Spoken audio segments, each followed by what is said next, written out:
Cet épisode a été réalisé grâce au soutien du Centre hospitalier régional Sambre-et-Meuse, qui est le groupement hospitalier du CHRSM. Quand nous avons lancé la campagne J'aime mon métier, nous nous sommes directement tournés vers les employeurs du secteur de la santé et du social, partout en Wallonie et à Bruxelles. Le CHRSM s'est directement montré très investi et conscient des défis auxquels le secteur hospitalier fait face. Il nous a ouvert ses portes pour que nous puissions témoigner en toute transparence de la réalité de leurs professionnels. Résolument tournée vers l'avenir, cette institution publique recherche régulièrement de nouveaux talents, prêts à s'engager et à partager les valeurs d'humanité et d'excellence. Si leur travail vous intéresse, alors rendez-vous sur leur site www.chrsm.be.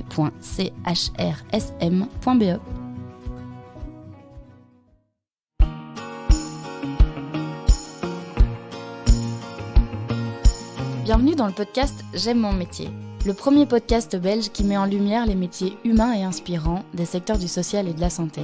Je suis Émilie Vinsotte, co-directrice de la plateforme du Guide Social, la référence depuis près de 40 ans pour de nombreux travailleurs et acteurs psychomédico-sociaux. J'aime mon métier, c'est l'envie de mettre sous les projecteurs ces métiers essentiels et chargés de sens qui tissent notre secteur associatif au quotidien et qui jouent un rôle indispensable au développement de la société. Nous sommes donc partis à la rencontre de ces femmes et de ces hommes qui aiment leur métier. Des gens résilients, engagés, passionnés, animés par cette soif de relations humaines. Les soins intensifs d'un hôpital interrogent. Si on en croit les épisodes d'urgence ou Grey's Anatomy, c'est la folie, l'adrénaline, les histoires de cœur, le sang et les sauvetages in extremis. Aujourd'hui, Marion nous emmène dans son quotidien d'infirmière en soins intensifs au CHRSM de Namur. Et on peut dire qu'elle nous représente une réalité autrement romanesque. On fait donc le point sur un service hospitalier à deux vitesses. Celui des montagnes russes du stress versus le calme des semaines tranquilles. Celui de la vie qui côtoie la mort sans cesse. Celui des patients inconscients et des liens qui se créent pourtant sur un lit d'hôpital. Ou celui de l'acharnement thérapeutique controversé et ces miraculés qui font les belles histoires. Et enfin et surtout, celui d'une profession qui évolue dans un secteur hospitalier compliqué. De nombreux professionnels partent depuis le Covid, mais certains ne voudraient partir pour rien au monde. C'est le cas de Marion, qui habite son métier d'infirmière avec beaucoup de fierté, de passion, de douceur et de réalisme. Bonjour Marion. Bonjour. Comment tu te sens ? Ça va, ça va bien, merci. Alors je te propose de te présenter et de nous présenter le métier pour lequel tu es là aujourd'hui. Ok, alors donc moi c'est Marion. J'ai 30 ans et je travaille comme infirmière au CHR de Namur dans un service de soins intensifs réanimation et ça fait maintenant 6 ans que je travaille là-bas. Donc c'est un service de soins intensifs à ne pas confondre avec les soins palliatifs, à pas confondre non plus avec les urgences où là c'est vraiment un service où les patients sont de passage et après ils sont soit hospitalisés soit ils vont retourner à domicile. Les soins intensifs, c'est une unité où on accueille des patients qui ont besoin d'un monitoring en continu et d'une surveillance accrue car ils sont soit à risque de se dégrader, soit ils ont déjà une dégradation au niveau d'un organe ou... On y reste longtemps en soins intensifs ? Ça dépend vraiment d'un patient à l'autre. Parfois, le minimum c'est 24 heures. Par exemple, après une lourde intervention chirurgicale. Et parfois, ça peut être 2, 3, 4 mois. Il n'y a pas de date limite, quoi. Toi, tu as fait toute ta carrière en soins intensifs ? Oui. C'était vraiment le secteur dans lequel tu voulais travailler depuis toujours ? Alors, pas depuis toujours. Depuis que j'ai 20 ans, en fait, que j'ai décidé de faire ce métier. Tout simplement, en plein blocus au mois de mai, j'étais en fac de bio à l'époque. Et en plein doute, j'ai vu un reportage sur le métier d'infirmière urgentiste. Et je me suis dit, pourquoi pas faire ça ? Et donc, en septembre suivant, j'ai commencé mes études. Et donc, à travers mes stages, j'ai découvert différents services, notamment celui de soins intensifs. Et là, j'ai vraiment eu un coup de cœur pour ce service et pour l'équipe. Et après, j'ai eu la chance de postuler et d'être prise pour travailler là-bas, quoi. Et qu'est-ce qu'il a de particulier, ce secteur ? Ce que j'aime, moi, c'est le côté aigu de soigner des patients qui ne vont pas bien et de les voir évoluer en général positivement, c'est-à-dire qu'ils arrivent à quitter le service et petit à petit à retrouver leur quotidien. Parfois, malheureusement, ça arrive que ça soit du côté négatif et que le patient décède et alors, à ce moment-là, on essaie de l'accompagner au mieux, de le soulager au mieux. C'est parfois assez difficile, mais on essaie d'être le plus réconfortant possible et Comment est-ce que tu décrirais du coup ton quotidien en équipe? Est-ce que déjà, le gros cliché d'urgence ou de Grey's Anatomy, c'est vraiment ça?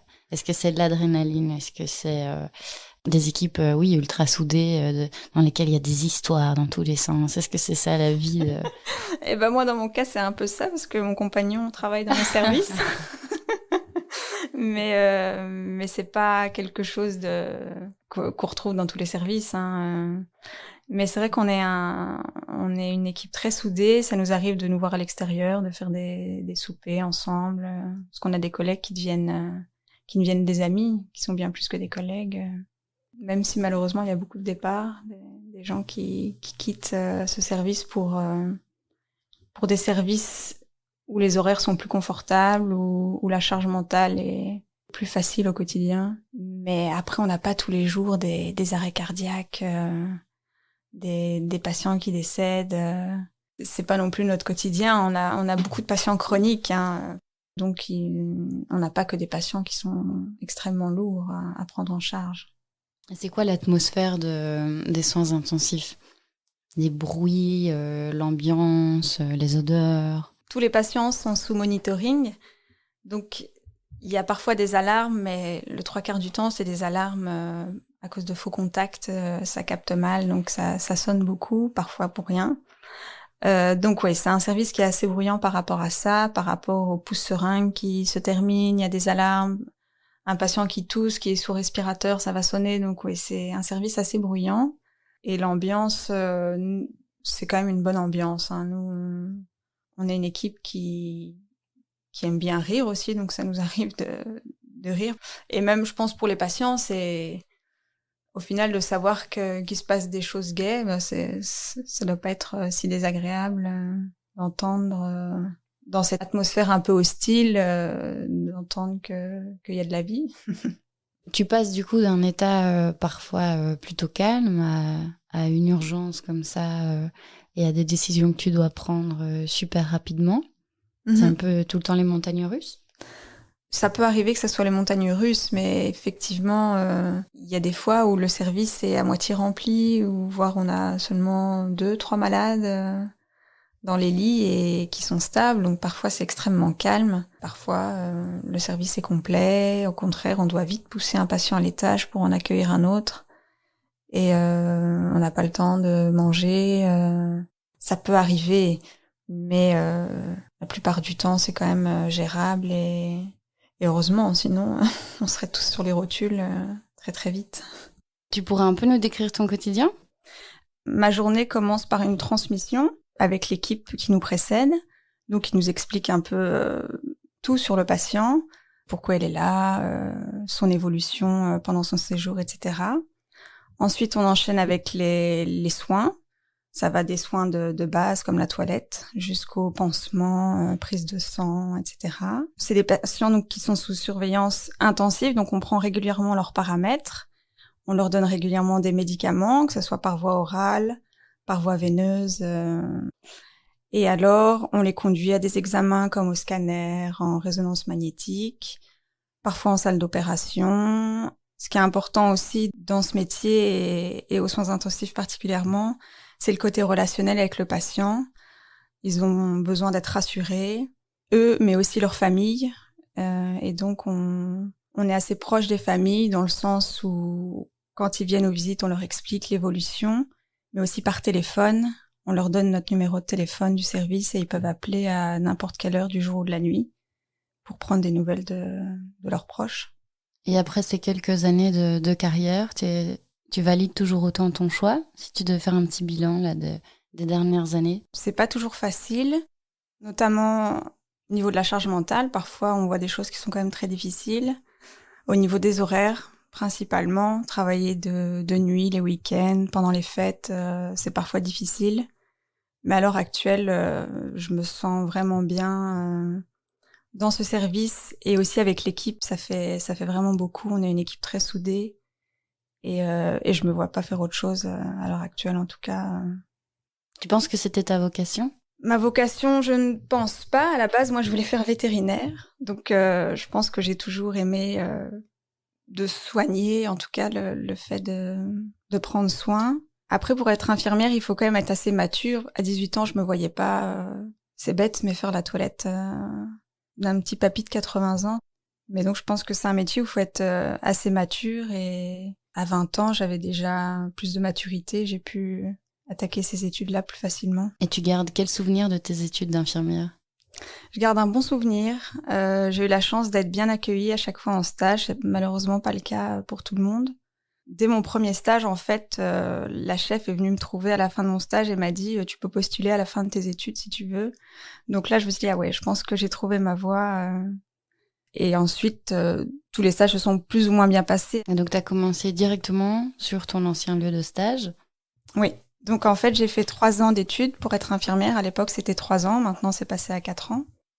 Donc moi, j'ai fait 3 ans d'études au campus provincial à l'HEPN à Namur. Et ensuite, comme je voulais vraiment me diriger plus vers le secteur des urgences et des soins intensifs, j'ai fait 1 an de spécialisation à Namur, toujours à l'ENALUX cette fois. Et ensuite, j'ai directement postulé, dans plusieurs hôpitaux et j'ai eu le luxe même de choisir. Et j'ai choisi donc le service coup de cœur où j'avais été en stage quand j'étais en 3e année d'infirmière. Tu te souviens de ces premières années quand tu t'es confrontée au terrain, qui doit être un terrain quand même assez spécial? Quel souvenir est-ce que tu en gardes? Alors au début, c'est vrai que c'est assez stressant puisqu'on sent qu'on ne maîtrise pas. On se dit oulala, est-ce que j'arriverai un jour à prendre en charge seul un patient aigu parce que c'est quand même beaucoup de responsabilités. Au final, on a un peu les yeux du médecin puisque nous, on est au chevet du malade. Et alors que le médecin, il est dans les parages, mais c'est à nous de voir si quelque chose ne va pas et de l'alerter en cas de problème. Mais donc, je me souviens que oui, au début, c'était assez impressionnant.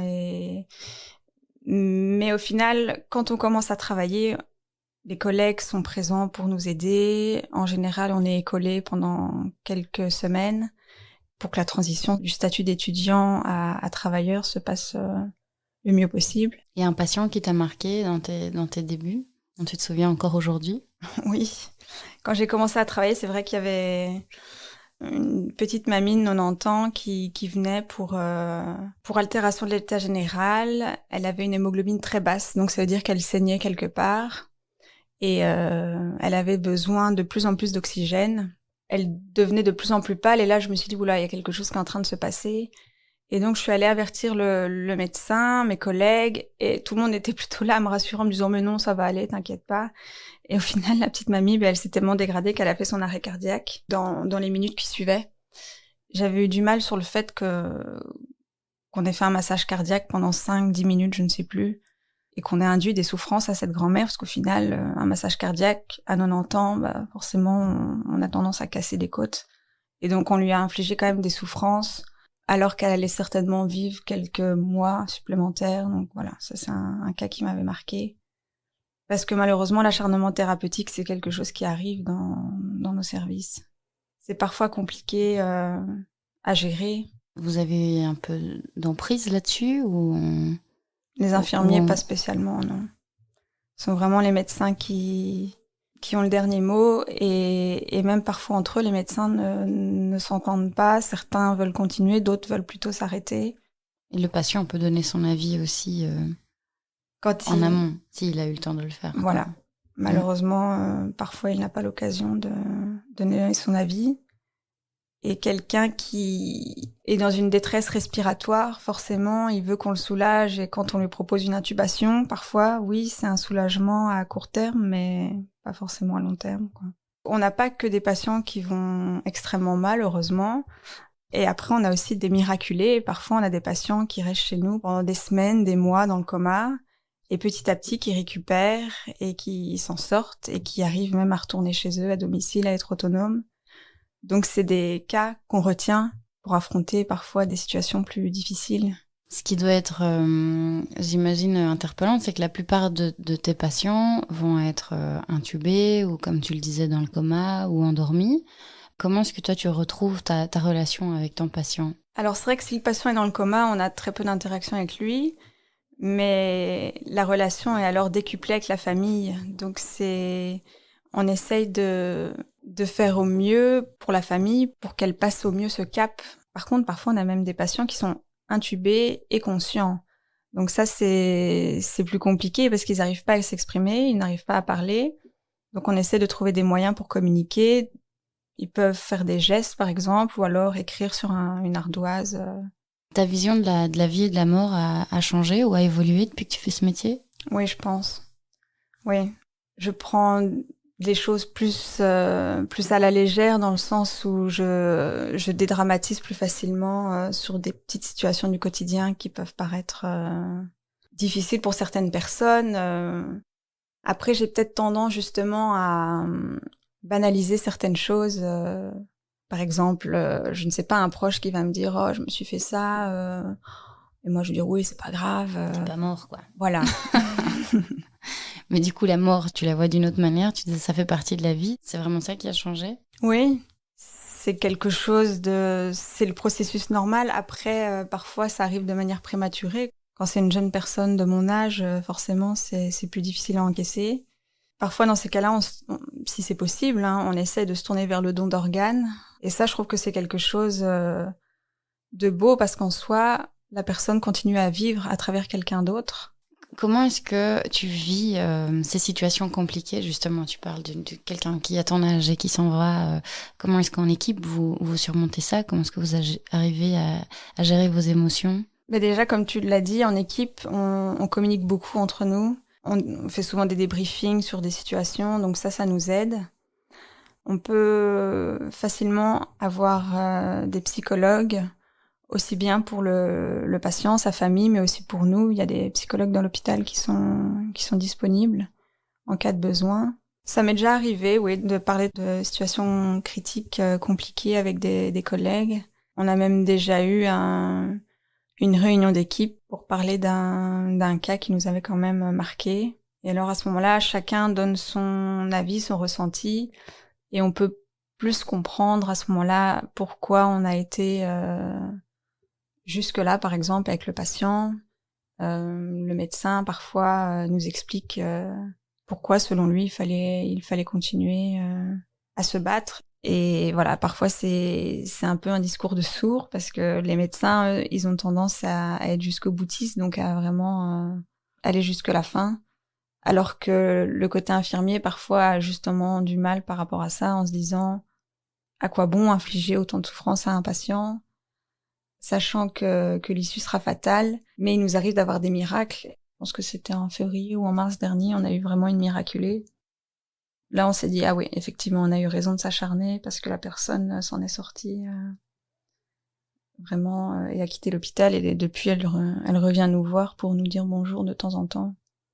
C'est une patiente qui a eu le Covid, une jeune patiente qui a une petite quarantaine d'années, qui a été mal au point d'être intubée, dans le coma, et le respirateur ne suffisait pas pour oxygéner son sang, donc on a dû lui mettre une machine en plus pendant 2 mois. C'est vraiment énorme. Elle s'en est sortie petit à petit, et au final, elle a quitté les soins intensifs après 3 à 4 mois d'hospitalisation chez nous. Et depuis, elle a retrouvé son quotidien, et elle remarche, Et donc toi, tu travailles au CHRSM. Il y a beaucoup de lits dans le service ? On est 3 unités de soins intensifs, et dans chaque unité, il y a 8 lits. Et donc, une infirmière, un infirmier peut prendre entre 1 et 4 patients en charge par jour. C'est peu, mais ça peut être beaucoup à la fois, parce que s'il y a un patient qui ne va vraiment pas bien, parfois ça nous arrive même de prendre un seul patient en charge, puisque parfois le patient va tellement mal qu'on est obligé de rester tout le temps dans sa chambre et de changer les pompes, d'adapter les médicaments. Donc ça nécessite une prise en charge très très très intensive parfois. Et donc voilà, on a 3 services de soins intensifs, mais à cause du manque de personnel actuellement, on n'a que 2 services d'ouverts. On est, je pense, une 60aine de soignants, mais dont très peu de temps plein. Il y a beaucoup qui sont en temps partiel, voire 3/4 temps, mi-temps. Dans mon équipe, on doit être une 20aine plus ou moins d'infirmiers. Qu'est-ce qui, d'après toi, fait que les hôpitaux se vident de plus en plus, et qu'est-ce que l'hôpital pourrait faire justement pour éviter ça ? Alors je pense que le Covid, ça a été un peu la goutte d'eau qui a fait déborder le vase. Il y avait déjà un mal-être à l'hôpital et clairement le Covid a empiré les choses. On a quelques collègues qui sont partis. En général, c'est pour des horaires plus confortables. Ils ont changé de service, parfois d'hôpital, mais pour trouver des horaires plus stables et parce que travailler de nuit, les week-ends, etc., c'est pas toujours facile, surtout quand on a une famille. Et le souci, c'est qu'on a aussi des collègues qui partent à la retraite, en pension, tout simplement. Et on n'arrive pas à les remplacer parce qu'il y a pas beaucoup d'infirmiers qui sont attirés par ce secteur. Pareil, je pense que c'est à la suite du Covid. Les gens préfèrent des services plus légers. Et que ton profil est assez recherché finalement. Oui. Le CHRSM avait fait une grande campagne de recrutement encore dernièrement pour quelques types de professions, dont ta profession dans ton secteur. Mm-hmm. Qu'est-ce que tu penses que l'hôpital pourrait faire pour justement rendre ce métier plus attractif? Au final, c'est les mêmes conditions de travail un peu partout. L'herbe n'est pas plus verte ailleurs. Mais il y a eu un effort quand même, une petite revalorisation de salaire. Mais je pense que clairement, c'est là-dessus que le métier serait plus attractif. Si on était mieux payé les nuits et les week-ends et jours fériés, ça motiverait peut-être certaines personnes à venir travailler dans ce genre de secteur. Clairement, on est mal payé par rapport aux horaires inconfortables, ça, oui. Et quelles sont les forces, du coup, à quoi tu te raccroches, toi, dans ton métier? Mais c'est l'esprit d'équipe, déjà. On est une équipe très soudée. Je dirais pas que c'est un plaisir de se lever à 5h30 du matin pour aller travailler, mais j'y vais jamais avec les pieds de plomb. Et d'essayer, voilà, de rendre, de soigner au mieux un patient, de faire de notre mieux pour qu'il évolue le mieux possible. Enfin, je trouve que c'est quelque chose de gratifiant de se dire qu'on soigne quelqu'un et qu'on essaye de l'accompagner au mieux. C'est un métier qui est très varié déjà. Surtout aux soins intensifs, parce qu'on va admettre des patients de tout profil, en fait. Ça peut être quelqu'un, donc comme je disais, qui a eu un accident de voiture, qui est polytraumatisé. Ça peut être quelqu'un qui a fait une chute, qui a une hémorragie cérébrale. Mais ça peut être aussi tout simplement quelqu'un qui s'est fait opérer du cœur, des poumons, qui a subi une lourde intervention digestive. Enfin, voilà, c'est extrêmement varié et donc c'est ça qui est gai dans ce métier, c'est qu'on peut soigner toutes sortes de pathologies et il n'y a pas un jour qui se ressemble. Oui et non, parce qu'en général les patients restent quand même plusieurs jours, donc d'un jour à l'autre ça peut se ressembler, mais c'est vrai que d'une semaine à l'autre ça peut être complètement différent. Et ce que j'aime aussi, c'est un métier qui demande de la réflexion. On doit être capable d'agir en fonction des paramètres, voir si on doit connaître les médicaments qu'on donne et on fait des prises de sang qu'on est censé analyser, être capable d'analyser et d'agir en fonction.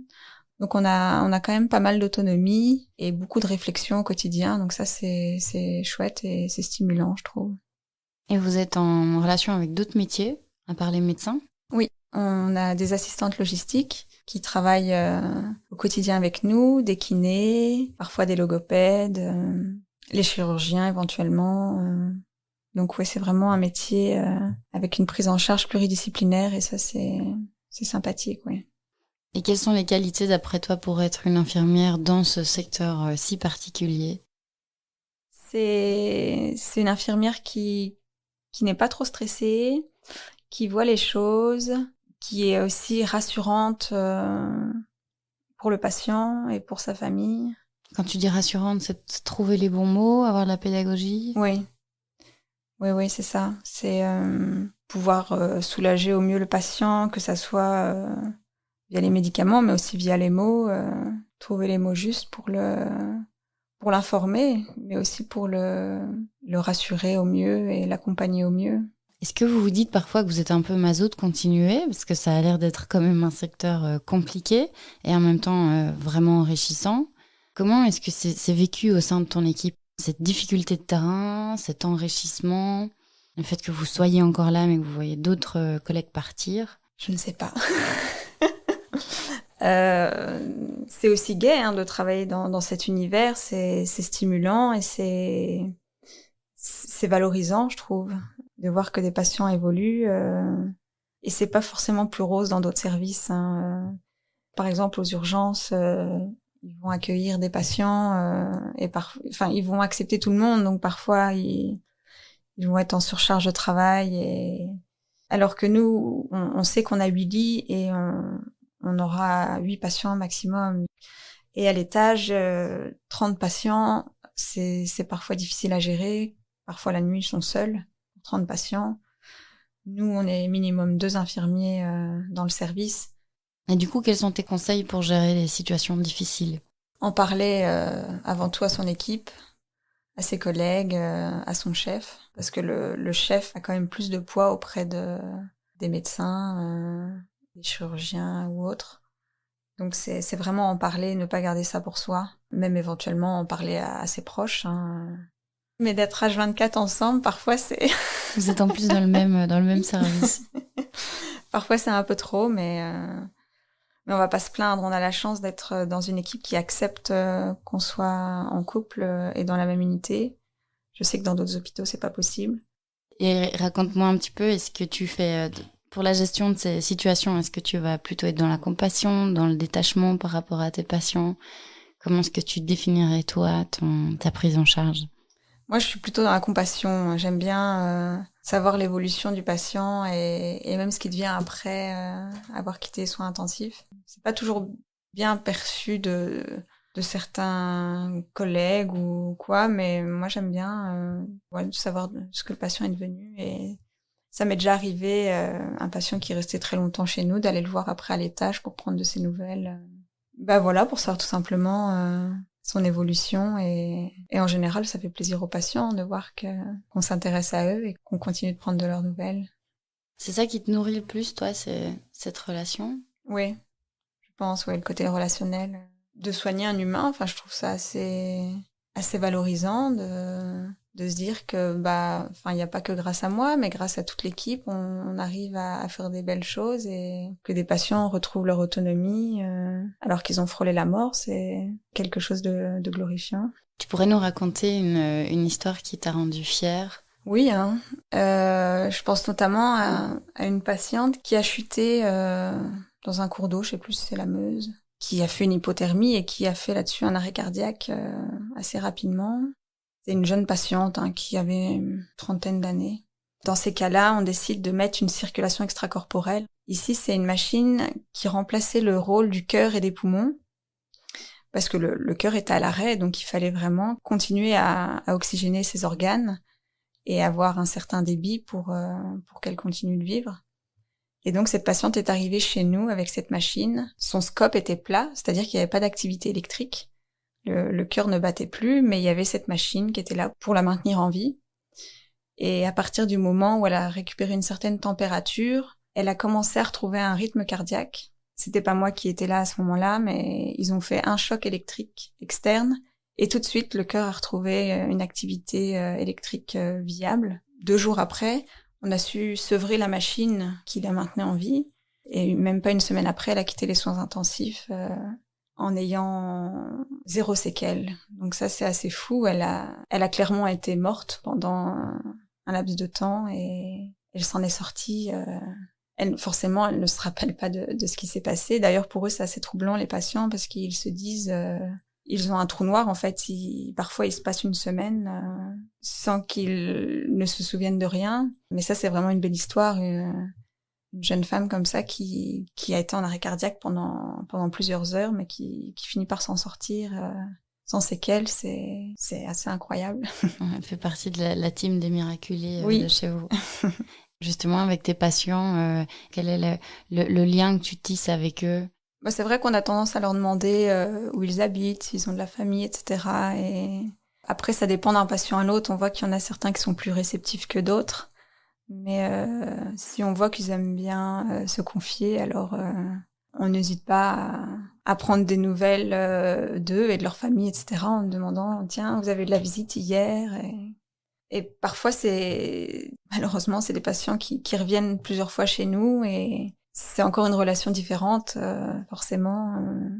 Ils vous partagent facilement leurs peurs, leurs doutes, leurs joies aussi ? Ça dépend. Il Il y en a qui sont très fermés et qui ne veulent pas parler du tout, ou au contraire, il y en a qui aiment même savoir notre prénom et qui sont contents de nous revoir le lendemain et qui nous appellent par notre prénom, tout ça. Des visages familiers, quoi. Oui. Qu'est-ce que tu aurais envie de dire à la nouvelle génération d'infirmiers et d'infirmières pour les motiver à venir travailler dans ce secteur-là? Mais au moins, c'est un métier où on est sûr d'avoir du travail déjà. Il n'y a pas d'infirmière au chômage, donc c'est un métier où on est sûr d'avoir de l'emploi et que c'est un métier qui est très valorisant. Ok, les horaires sont pas toujours faciles, mais c'est très gratifiant comme métier. Ok, on travaille les week-ends, etc., mais c'est aussi cool parfois d'avoir des congés en semaine, de pouvoir se permettre de partir en semaine quelque part ou autre, ou en dehors des congés scolaires. Donc c'est pas uniquement négatif, ces horaires inconfortables. Le côté relationnel qui est vraiment chouette, le côté varié, c'est un métier qui amène beaucoup de réflexion. C'est vraiment un chouette métier au final. Toi, tu te vois où dans 10 ans? Je me vois toujours infirmière, ça c'est sûr. Après, éventuellement soins intensifs. Actuellement, j'apprécie vraiment ce que je fais, donc je me vois pas forcément changer de service. Le petit appel, si jamais vous passez par le CHRSM en soins intensifs, fait que vous voyez une petite bouclée brune qui s'appelle Marion. Demandez-lui son prénom. Je demande souvent ça en fin de podcast. Est-ce que tu aurais un livre, un film ou une série, quoi que ce soit, qui pourrait nous aider à se mettre dans ta peau le temps d'une lecture, ou qui, toi, t'a inspiré dans ton métier? On peut continuer à regarder Grey's Anatomy tranquille. Oui, hein. J'aime bien aussi, donc il n'y a pas de souci. Même si c'est pas toujours la réalité. Hein. Eh bien, merci beaucoup Marion. De rien. Merci de nous avoir partagé tout ça et puis bonne continuation. Merci, avec plaisir et merci pour l'invitation. Avec plaisir, à bientôt. À bientôt. Merci d'avoir écouté ce témoignage jusqu'au bout. Nous espérons qu'il vous a plu, inspiré, informé, remotivé, voire même donné l'envie d'une reconversion. Si c'est le cas, aidez-nous à diffuser ce podcast un maximum. Comment ? En partageant par exemple le lien du podcast autour de vous, en le notant de 5 petites étoiles sur les plateformes d'écoute ou en usant du bouche à oreille sans modération. Et si ces thématiques vous intéressent, n'hésitez pas à aller faire un tour sur le site du Guide Social ou directement sur le site de J'aime mon métier, www.j'aimemonmétier.be. Et enfin, si vous avez une question, une suggestion ou une envie de prendre la parole, envoyez-nous un email à podcast@guidesocial.be. Merci pour votre soutien et à bientôt.